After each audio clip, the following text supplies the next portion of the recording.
Television as a God यानी कि भगवान के रूप में television. Class 8 real English, television as a god. In America television is a special god with its priest and priestess यानी कि अमेरिका के अंदर टेलीविज़न अपने पुजारियों और पुरोहितों के साथ एक विशेष स्पेशल गॉड यानी कि एक खास भगवान है। No one has time for conversation और फॉर ईच अदर यानी कि किसी के पास भी एक दूसरे से बात करने के लिए समय नहीं है। Television works in remote cornea of every high class pleasure यानी कि जो टेलीविज़न है ना वो कार्य करता है रिमोट कार्निया यानी कि दिमाग के हिस्सों में, of every high class pleasure यानी कि उच्च दर्जे के आनंद के लिए यह दिमाग के हिस्सों में कार्य करता है television. And the daisies by my apartment window tall yellow as the finger of the sun यानी कि ये जो डेजिस यानी कि ये जो गुलबहार है मेरे कमरे के खिड़की के सामने है, जो कि लंबा है, पीला है और ये जब सूरज की रोशनी अंदर आती है तो ये सूरज की उंगलियों जैसी ये प्रतीत होती है मेरे अपार्टमेंट में। Why are they so sad from neglect यानी कि उपेक्षा के कारण आप क्यों सैड उदास है। दे परहैप्स लॉस्ट द कंपटीशन यानी कि शायद वे अपनी प्रतिस्पर्धा को खो दिए हैं। ये टेलीविज़न के विषय में बात हो रहे हैं।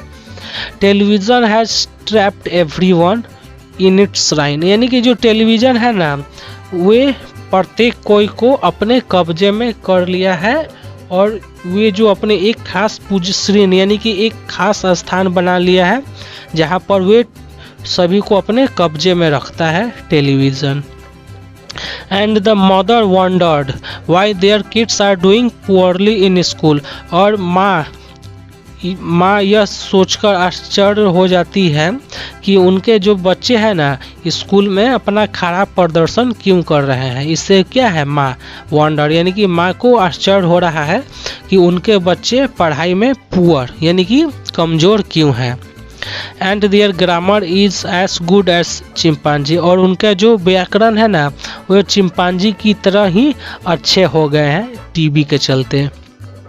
End of course television is a special God और जाहिर है कि जो टीवी है ना कि वो खास भगवान है। And gods have their scared aboard यानी कि और भी ऐसे भगवान हैं जिनका एक धार्मिक निवास भी है। In the heart of their humble servant यानी कि उनके विनम्र सेवकों के दिलों में टेलीविज़न रूपी भगवान का स्थान है।